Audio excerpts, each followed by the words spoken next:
barblogger.com, and in this video I want to talk about how you can build your online community. 5 simple ways that you can get people, your customers, potential customers, to join your online communities and ultimately come in and pay more, spend more, bring more friends into your business. Now, if you've been following this blog, if you've been watching my videos for any length of time, you'll have seen recently I launched the Bar Promotion Toolkit, which was as a result of finding out that there's a consistent theme and a formula that is used by the most successful bars to fill their bar time and time again. That's what I call the fill your bar formula. Now, one of the key aspects of that formula is that you have to build up a community of loyal fans, of raving customers, of people who are going to go out there and do your marketing for you because they're so impressed by your service. They are a lifelong fan.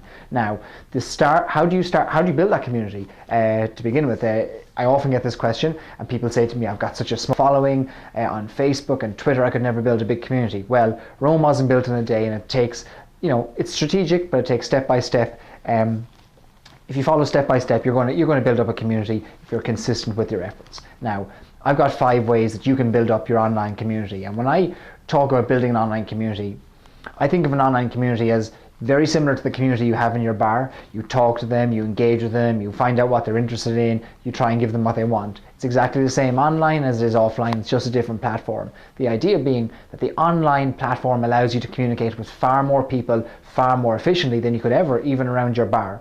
And if you can build up a large online following of people who really love your brand, then it's a numbers game at that stage. You're going to convert more of those people into customers who come down to your bar, come down to your restaurant, and actually spend money with you. So, community is what I want to talk about.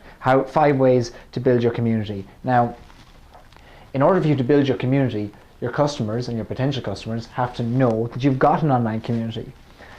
Bar owners sometimes say, I don't get Facebook, I don't get Twitter. It doesn't matter whether you do or you don't, your customers do. And your customers right now are spending their time, and they're, in many cases they're spending their money based on recommendations and advertisements and things like that they see through Twitter and Facebook. They're comfortable there, they're socializing there, they're engaging with brands, they're engaging with their friends there. It's the first time ever that a brand can almost reach the same level of engagement with a customer like a friend can, and that's unbelievable. And to do that for at no expense except your time is something that's really a huge opportunity for bars or restaurants. So I always recommend a number of methods for building your online community. Number 1 is advertise the fact that you've got an online community. Okay? So number 1, tell everyone.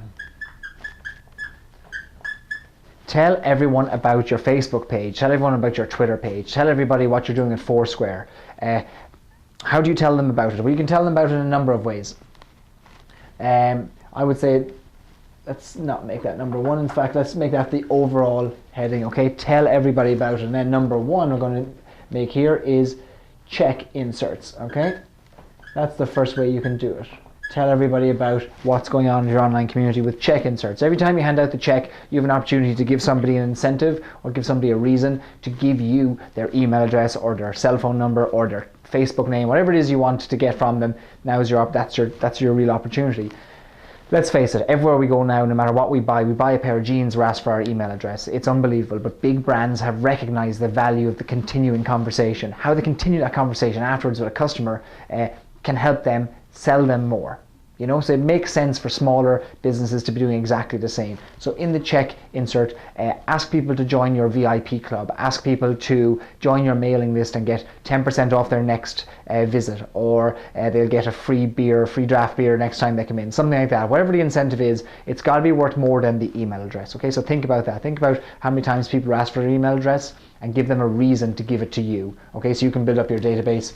And once you've got them in your email database, you can encourage them to join you on Facebook, join you on Twitter, but at the very least, you can email them the next time you've got an offer. Second place you can tell people about your online communities, anywhere you have marketing collateral right now. If you've got flyers, if you've got business cards, if you've got any kind of advertising that's gone on out there right now, even in magazines and newspapers, wherever you place an advert, that's your opportunity to place your Twitter name, your Facebook name. So marketing material. The posters that are in your bar, the posters in your toilet, wherever it is you've got marketing collateral, think I spelled that right. That's where you should be advertising the fact you've got Facebook and Twitter. Okay, your customers want to engage with you there, so let them know that you're willing to engage with them. Number 3, your staff can do amazing work for you. Okay, your staff are probably far more active on these social networks and online communities than you are. So why not incentivize your staff to spread the word for you? Why not have competitions among your staff to see who can spread the word the most about upcoming promoter, who can encourage, who can invite the most friends to be a member of your Facebook fan page. All right. So staff can be a huge asset to you. Number 4, clothing. Okay.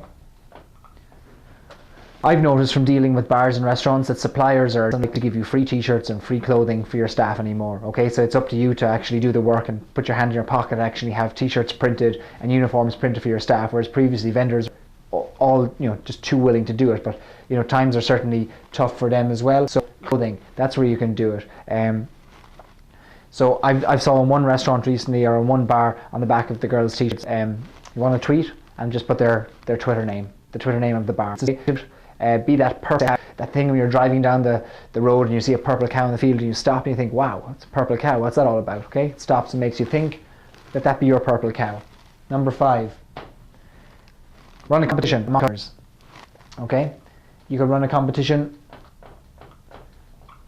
where customers have to do something on Facebook or do something on Twitter. The bar and restaurant in Milwaukee does a very successful thing. They've got a huge chair, a huge white chair outside their giant chair. It's got AJ Bombers written on it, and they ask their customers to sit on the chair and have their picture taken. They upload it to Facebook and ask the customer tells all their friends' image to the average 30 friends that every Facebook user has, and this goes on and on and on. So think about that. How much if you can give a good incentive for doing that, what's the funniest picture that could be taken on that chair? So what's your beach chair for your bar? So a competition is a good way to tell people about your online community and build it up online. So to summarize, the more people you can build on your online community, the bigger platform you can build for and giving something of value back. And small, start with a single follower, single friend, build it up bit by bit, and over time, consistent with your efforts, you'll have a big enough community that will be on tap. You'll have reduced your spend in traditional advertising to the point that you can rely on these online platforms. So 5 steps doing online and start interacting with them.